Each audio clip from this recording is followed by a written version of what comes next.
көрген том пішер, әке көрген оқ жонар деген сияқты. Бүгін жүннен мынау не нәрсе? Жүн ол қайдан алынған? Қойдан алынған.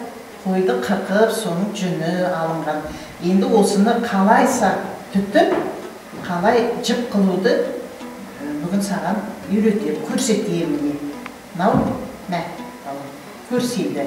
Екі қолымен дұрыстап қалай жүн түтуді. Әдемдеп, мына жүнді несін бәрін жазып, былайынан түтуеміз. Осылай түтуеміз. Көршісейді қолымен ұстап. Мінекі осылай жүн түтуді үйренесің. Кішкене есейгеннен кейін ұршық, мынау ұршық не? Бұл неден жасалған? Ағаштан жасалған. Ағаштан жасалған ұршыққа мына жаңағы түткен жүнімізден шөмеле жасаймыз бұлайынан ыңғайлап. Содан кейін оны ұршыққа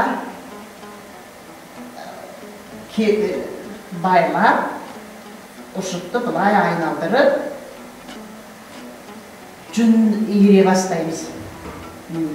Осылайынан жүнді ереміз. Бұл жіп боп шығады дейді.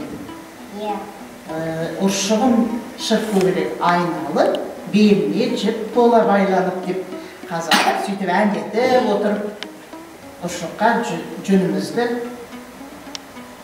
жіп жасап ереміз. Бұл жіптен сосын киімдер тоқимыз, көйлек, жемпір тоқимыз. Әке көрген оқ жонар, шеше көрген том пішер демекші.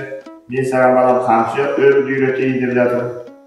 Қамшыны малдың терісінен билеп жасайды. Қамшыны атқа мінген деп қолға ұстаған қазақ. Атқа мінген қазақтың бәрінің қолында қамшы болған. Қамшыны қару ретінде де ұстаған.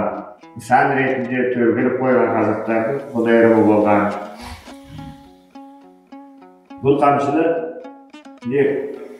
мынау өріп көрсетіп жатқан мынау 4 таспа. Бұны әртүрлі 6 таспа, 8 таспа, 12 таспасы болады. Бұны тобылға саптайды. Тобылғы деген қатқар ағаш болады. Далада өсетін.